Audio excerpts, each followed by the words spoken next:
Hola, mi nombre es Daniela Sauma y soy profesora de la Facultad de Ciencias de la Universidad de Chile. En este video les voy a hablar sobre cómo funcionan las vacunas. Como vemos en este esquema, las pandemias han estado junto a nosotros desde tiempos inmemoriales. La peste bubónica, aquí en este ejemplo en morado, ha cobrado más vidas desde que se tiene registro, con 200 millones de personas fallecidas entre 1347 y 1351. Esta plaga eliminó el 50% de la población europea en ese tiempo. Otro ejemplo de una pandemia importante es la viruela. Esta enfermedad cobró muchas vidas humanas, alrededor de 56 millones en los años 1500. Sin embargo, actualmente se están estudiando fósiles humanos que han permitido sugerir que esta enfermedad ha estado con nosotros por más de 2000 años. Y desde 1981, el virus del VIH ha causado cerca de 35 millones de muertes. Y gracias a los nuevos tratamientos, esta enfermedad ya dejó de ser una enfermedad más bien aguda y se ha transformado en una enfermedad crónica. También en este diagrama podemos ver pequeñito a COVID-19, que es provocada por el virus de SARS-CoV-2 y que ya suma más de 600.000 muertes a nivel mundial y sigue aumentando. Y en este momento estamos en espera de que los científicos desarrollen una vacuna eficaz contra este virus. Acá podemos ver un registro fotográfico de algunas pandemias importantes, por ejemplo la gripe española, en la parte superior, que azotó a Europa en 1918 cuando todavía Europa estaba sumergida en la guerra y cerca de 50 millones de personas murieron en el mundo por esta enfermedad, que era aproximadamente el 5% de la población mundial. Y esta enfermedad tuvo una tasa de mortalidad de alrededor del 20%. Abajo podemos ver la poliomielitis y esta enfermedad era conocida por provocar la parálisis irreversible y en los casos más extremos la muerte. Esta enfermedad afectaba principalmente a niños menores de 5 años. En 1994 se declaró la inexistencia de esta enfermedad para toda América y en Chile no hay casos desde 1975. Y por último, a mano derecha, podemos ver la viruela, que es una de las enfermedades más devastadoras de la historia, como les comenté anteriormente, que tiene una tasa de mortalidad tenía una tasa de mortalidad del 30% y fue declarada como erradicada por la Organización Mundial de la Salud en 1980. Sin embargo, la batalla para erradicar la viruela comenzó cerca de los años 1800, cuando Edward Jenner desarrolló lo que más tarde se conocería como la primera vacuna. Aquí les muestro a los pioneros en el desarrollo de las vacunas, entre ellos Edward Jenner, que nada más era conocido como el padre de la inmunología. Él observó que las ordeñadoras nunca contraían la forma violenta de la viruela y postuló que esto se debía a que ellas estaban en contacto con la viruela bovina, quedando en cierta forma inmunes a la viruela humana. Y aquí se presenta una frase célebre de una de las ordeñadoras que decía que yo nunca tendré la viruela porque he tenido la viruela bovina. Y entonces en 1798 probó su hipótesis e inyectó material de una herida de viruela bovina en un niño, que vemos aquí a mano derecha. Y posteriormente inoculó al niño con la viruela intencionalmente, en lo que se hacía anteriormente en un proceso llamado la variolización, de manera que las personas desarrollen la enfermedad y puedan inmunizarse contra la enfermedad. Y luego de este procedimiento, el niño fue expuesto en varias ocasiones a la viruela y nunca se enfermó. Y este descubrimiento sentó las bases de lo que hoy día conocemos como la vacunación. Otro gran pionero de la inmunología y de la vacunación fue Louis Pasteur. Él había estado trabajando en una vacuna contra la rabia en 1885. En esos años entonces tuvo la oportunidad de probar su vacuna en un niño de 9 años llamado Joseph, quien llegó a su clínica en París luego de ser mordido por un perro rabioso. Y entonces aquí vemos a mano derecha cómo el ayudante de Louis Pasteur está inoculando a Joseph con su nueva vacuna que fue desarrollada a partir de tejidos espinales de un conejo que acababa de morir de la rabia. Y de esta forma le salvó la vida a Joseph y a muchos otros después con esta vacuna. Pero ¿cómo funcionan las vacunas? Las vacunas nos exponen a pequeñas dosis de los patógenos atenuados o partes de estos patógenos. El sistema inmune entonces aprende a reconocer y atacar este patógeno y si nos infectamos, nuestro sistema inmune actúa de manera más eficiente contra el patógeno.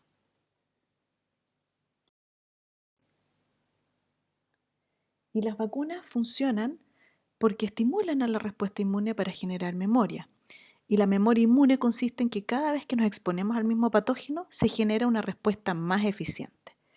Esto debido a que cada vez que el patógeno activa la respuesta inmune, se generan células de memoria que son de larga vida, que pueden responder de manera más rápida y eficiente y potente frente a una segunda exposición al mismo patógeno.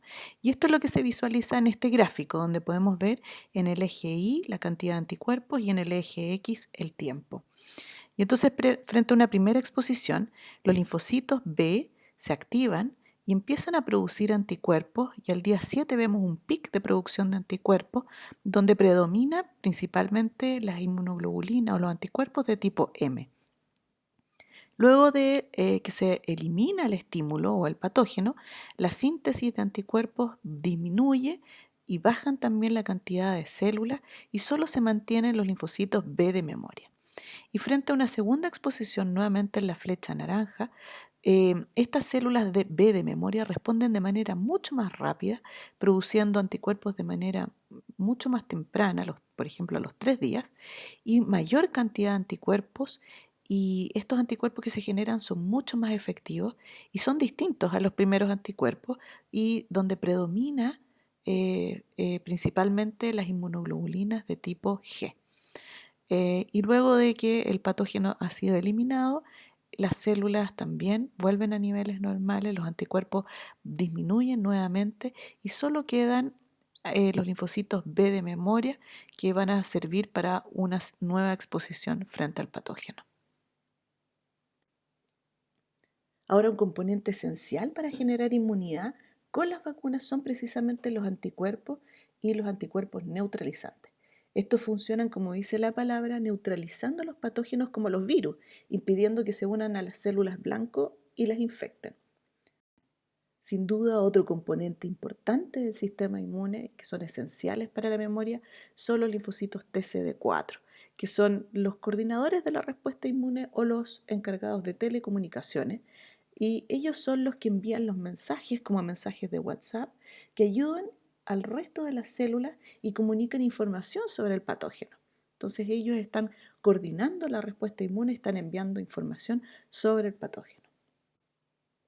También están los linfocitos TCD8, conocidos como los linfocitos T citotóxicos o la artillería pesada, y ellos están encargados de eliminar a las células infectadas con un virus mediante el denominado beso de la muerte.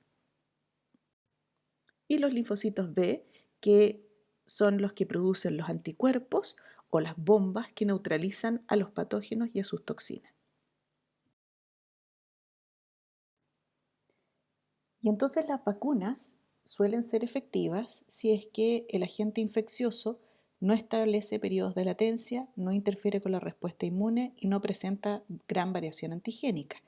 Y vamos a ver entonces en la siguiente diapositiva que el virus del VIH hace exactamente estas tres cosas, lo cual lo cual ha provocado que sea más difícil el desarrollo de vacunas en contra de este virus. Es decir, el virus del VIH establece periodos de latencia, se esconde del sistema inmune, se camufla del sistema inmune porque presenta gran variación antigénica y además, importante, este virus ataca a estas células que son centrales a la respuesta inmune, como son los linfocitos TCD4. Entonces, una de las vías de entrada del virus del VIH es precisamente a través de las mucosas, como vemos aquí en el esquema en el número 1, donde el virus del VIH infecta a los linfocitos que se encuentran en esas mucosas, pero también se acopla o se sube a este sistema de transporte del sistema inmune, que son precisamente las células dendríticas. Entonces las células dendríticas, que son los espías del sistema inmune que están atentos a la llegada de los patógenos, reconocen al virus y lo transportan directamente hacia el órgano linfoide donde se establece la infección, en el número 3. Y allí es donde el linfocito TCD4 reside principalmente y el virus del VIH es transportado por la célula dendrítica entonces a estos reservorios de los linfocitos TCD4 y estos linfocitos son infectados. Aumenta la replicación viral, aumenta las copias del virus en circulación en el número 4 y luego de lo cual existe una suerte de control parcial del virus por la respuesta inmune.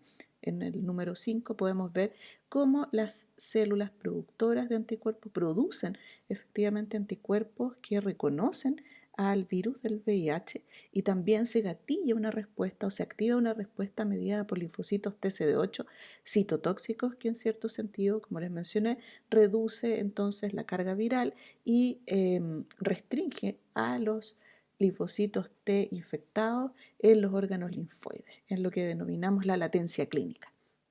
Sin embargo, cada vez que una persona con VIH en esta etapa se infecta con cualquier otro patógeno o se enferma con cualquier otro patógeno, eso provoca que los linfocitos TCD4 que estaban infectados también se activen y vuelva a aumentar la replicación viral. Y eso hace que más células TCD4 se infecten y que haya una respuesta inmune contra estas células CD4 y por efecto también citopático del virus, finalmente el número de linfocitos TCD4 de ese individuo va disminuyendo gradualmente en el tiempo, como vemos en 8, y pasando un umbral, ya la persona se puede definir como inmunodeficiente, ya no tiene una respuesta inmune adecuada y puede sucumbir ante cualquier enfermedad contra la cual antes podía lidiar normalmente. Ahora, ¿cómo se generan las vacunas? ¿Qué elementos tienen las vacunas? Pueden tener, en el caso de tratar de generar inmunidad contra alguna bacteria en particular, se puede atenuar esa bacteria y incorporar en la vacuna. También puede ser un virus atenuado que no tenga todos sus componentes patogénicos y que pueda ser utilizado en el desarrollo de las vacunas. También pueden ser las toxinas de las bacterias que puedan ser utilizadas como antígenos en las vacunas. O proteínas, como la famosa proteína Spike del virus del COVID. También puede ser DNA o RNA que va a codificar para una proteína viral o también podemos insertar el material genético de un virus en otro vector, en otro sistema de transporte que genera una respuesta inmune como vendría a ser un vector viral o un adenovirus. Y muchas de estas estrategias son las que están siendo utilizadas actualmente para el desarrollo de vacunas contra el COVID.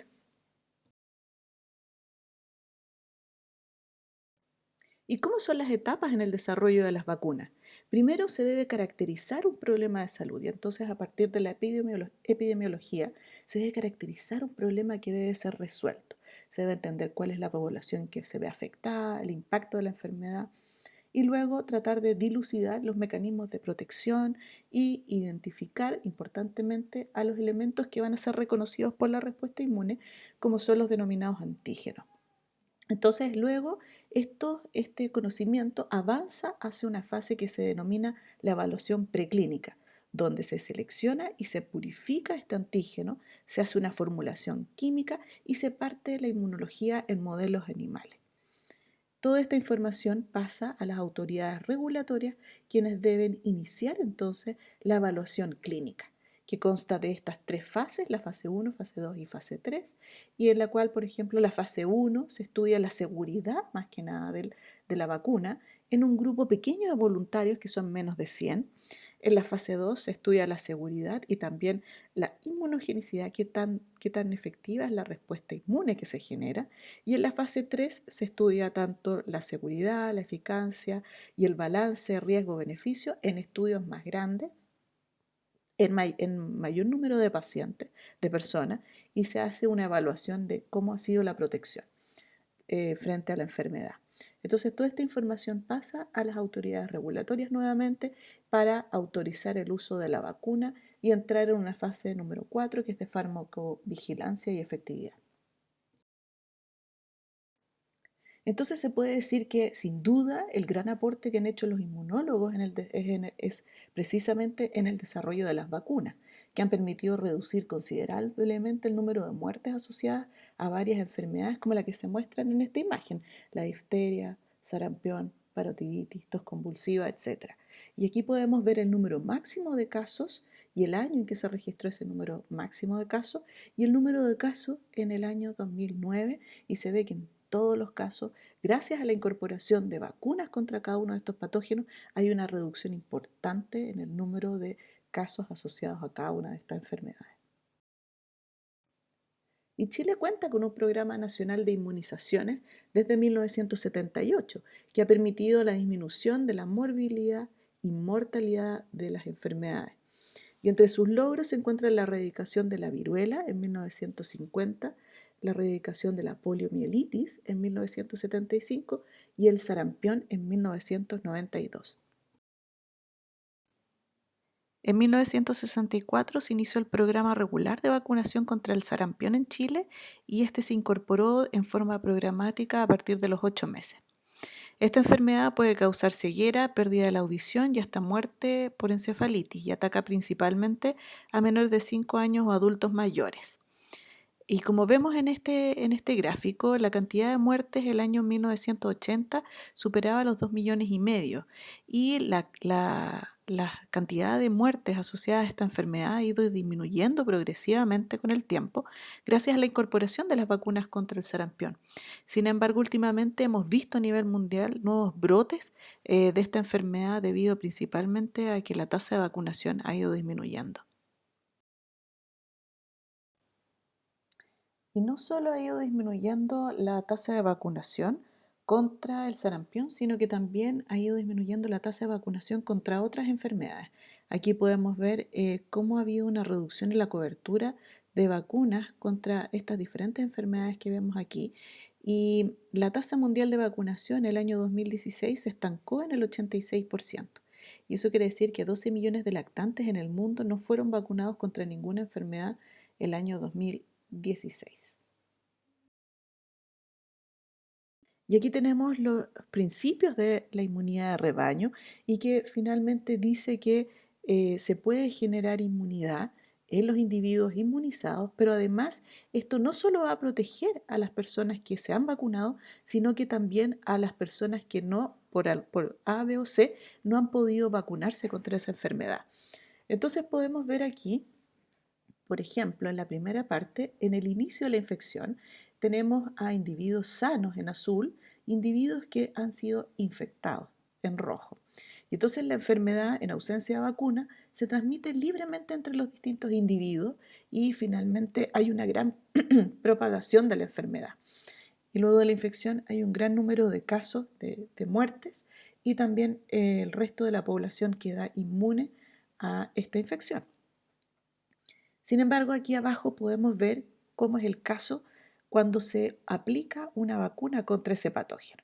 Entonces podemos ver en celeste los individuos que tienen inmunidad o que han sido vacunados contra la enfermedad, en rojo nuevamente los individuos infectados y en azul aquellos individuos que por A, B o C no han podido inmunizarse y que son susceptibles a ser infectados.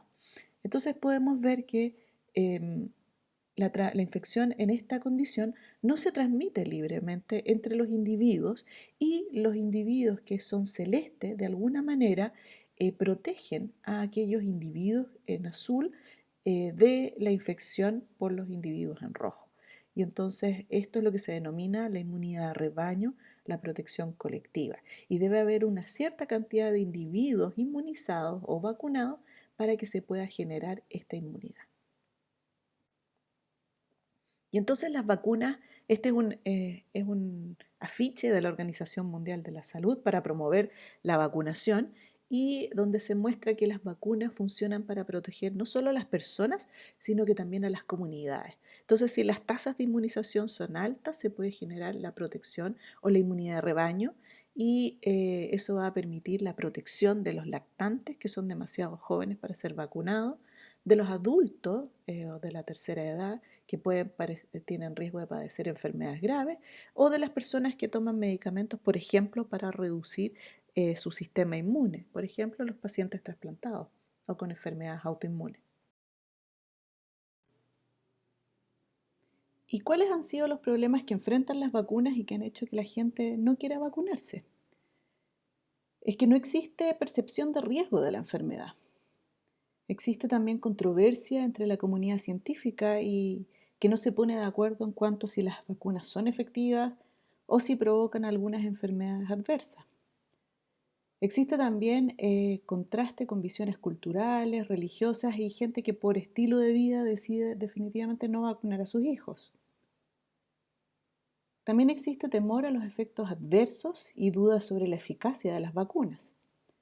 La vacunación también puede ser vista como un experimento de la salud pública y finalmente las noticias negativas en los medios de comunicación no han contribuido a que la gente realmente quiera vacunarse. Y este es un artículo científico que sembró la polémica y que hizo la primera asociación entre las vacunas y el autismo. Entonces, este es un artículo que fue publicado por Andrew Wakefield en 1998 en The Lancet, donde estudió a 12 niños de alrededor de 6 años que habían sido vacunados contra la papera, rubiola y sarampión. Y como dice acá en el artículo, luego de la vacunación, estos niños presentaron, según sus padres, síntomas asociados con el espectro autista. Y entonces este investigador hizo una asociación entre estos 12 casos de la vacunación contra el sarampión y el autismo. Y luego que se publica este artículo en The Lancet en 1998, empiezan estudios, muchos otros estudios, por ejemplo en el año 99, que son mucho más rigurosos y que estudian a 500 niños y no encuentran relación entre la vacuna del sarampión y el autismo. Y así otro estudio con 10.000 niños que no encuentra relación, el año 2001, el año 2002 que se amplía el estudio a 537.000 niños en Dinamarca y en Finlandia y tampoco se encuentra relación, hasta que en el año 2004 Lancet hace la declaración pública refutando el trabajo de Wakefield. Y el año 2005 y el año 2012 se hacen nuevos estudios que abarcan 10 millones de niños, 14 millones de niños y nuevamente no se encuentra una relación entre la vacuna del sarampión y el autismo. Sin embargo, el trabajo de Wakefield ya había hecho un daño. Este trabajo no se basa en las estadísticas, solo utiliza 12 niños, no tiene un grupo control, se basa en la memoria de las personas, de los padres, y saca conclusiones a partir de datos no significativos. Entonces, a pesar del trabajo de Wakefield, de investigación posterior, demostró que no existe una relación científica comprobada entre el desarrollo del autismo y la vacuna del sarampión, papera, rubiola. Sin embargo, un cuarto de los padres piensa que sí existe una relación y no vacuna a sus hijos. Y uno de los mitos más frecuentes de las vacunas es que contienen químicos tóxicos que afectan a la salud de los niños y en particular han habido algunos reparos en cuanto a la utilización del timerosal. Sin embargo, un comité asesor de vacuna llegó a la conclusión de que no existen evidencias científicas de que este compuesto puede causar enfermedades relacionadas con el autismo. No obstante, la recomendación de este comité es que el timerosal sea removido de la gran mayoría de las vacunas y es por tanto que este componente ha sido eliminado de la gran mayoría de las vacunas que hoy día se utilizan en Chile. Otro mito de las vacunas es que la decisión de no vacunar a mi hijo solo afecta a mi hijo. Y como vimos anteriormente, esto no es así. Las vacunas también generan protección debido a la inmunidad de rebaño, protegiendo a otras personas que por alguna razón no pueden ser vacunadas.